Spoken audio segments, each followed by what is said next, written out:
Here goes! What's up, guys? So I'm just gonna hit on some few points of things you should know before joining the National Guard. So something your recruiter might tell you is that your chances of deploying are slim in the National Guard. That is a full-blown lie. He told me that he's been in for 5 years and he hasn't deployed yet. But little did I know, recruiters don't deploy, so his 5 years is just all trickery just to get me signed up. And then once I got finished with basic and AIT, the first month I came back, they were trying to ship me off to Afghanistan with all the guys. They were already in like Fort Hood getting ready just to ship over to Afghanistan.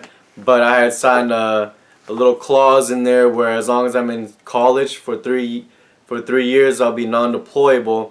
But thinking back, I should have gone with them because when they all came back, they had that tight bond that that's just you just can't understand unless you're deployed with a bunch of guys in the same room as them, experiencing all the suck together, and just that bond just brought everyone real tight. It took me a while to get that same camaraderie with the guys that had deployed together. Also, when you sign up for your contract, there's 3 and 6 years. The 6 years will get you the full bonus. What they don't tell you is that after you do the 6 years, you still have 2 years of inactive left. So even if you sign up for 3 years, you still owe 5 years left for the military. So after those 3 years, 5 years, they can pull you out back and ship you on deployment or if anything they need, because you're still signed up for them. You're still in debt with that contract. When you're getting ready to choose your MOS, don't settle for just any job. That's going to be your job for the next 6 years. And if all they had was cook, you just hold out. Unless you want to be a cook. But I wanted initially to be a medic, and they told me that the medics had no bonuses and the mechanics did, and they had a $20,000 bonus. So I was like, 20 G's, easy. I signed up. But that bonus would have still been there, and I could have just held out to be the medic like initially planned. But all things work out as it's supposed to, and I love what I do, and I love being a mechanic. If you score low and you wanted a job that has is higher on the ASVAB point, just tell them you wait, retest, and you got nothing but time, so you might as well pick something that you're gonna love to do, or at least think about it in your future career. Say you want to be a nurse, medic's obviously the right route. You want to be a mechanic. Be a mechanic in the military. It helps you out. It helps you out with experience, and it looks good on your resume when you're applying for things. So make sure you love the job you do, because they will tell you that you can change your job, your MOS, once you get to your unit.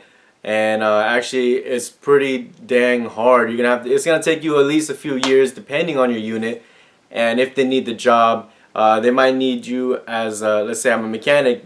If they need mechanics, they're not gonna be all gung ho to switch you out automatically. You're a brand new person; they don't even know you, so they're not gonna, I feel, do their best effort to switch you to a job that you really want.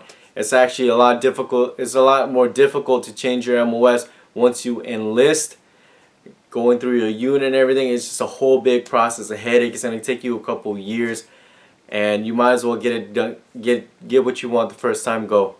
Also, in your contract, when you're signing your contract, make sure everything they ask, everything they promise you is in that list.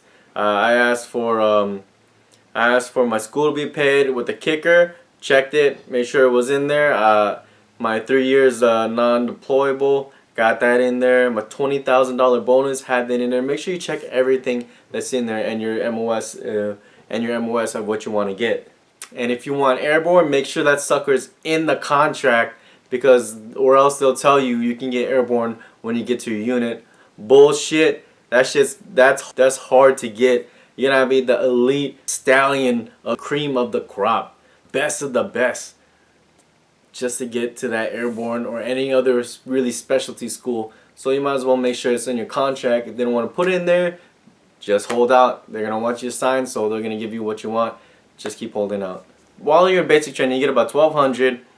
You get money for your housing, and I think that's pretty much it. But you don't spend nothing anyway. You're gonna buy soaps and socks and whatnot. So you really accrue a lot of money while you're out there training. When you come back, Your drill pay is about, let's say you get about $150, $200 for working the weekend during drill. But for those 2 days, you're working about 12 to 14 hours. So the pay is not really as good. What I think really personally is the best thing is the education, you know, the school wise, paying for your school. That's the best thing you can do for yourself, is get your school done, get it paid. But eventually you're gonna find out you might like it, you might not. You know, it's not for everyone, but for me, 6 years went by quick. I've been in for about 9, 10 years now, and it just blew by. I'm almost about halfway done, and I'm going to keep continuing. You know, might as well do it. 3, 6 years is nothing. It'll fly by quick. You do a 3-year contract. Your first year is pretty much all training, so you got 2 years after that. It'll fly by quick. You know, get your associates, see if you like it, and then if you do, boom, another 3 years done. But I try to hit as much topics as I could think of. If you guys have any more things you want to know, you want me to talk about, please leave some comments. I'll answer them ASAP, or else I'll throw them in the next video. If you're watching the video, great. Give me a thumbs up, comment. Please subscribe. Let me know what I can do to make my videos a little bit better, and I'll get you guys on the next video.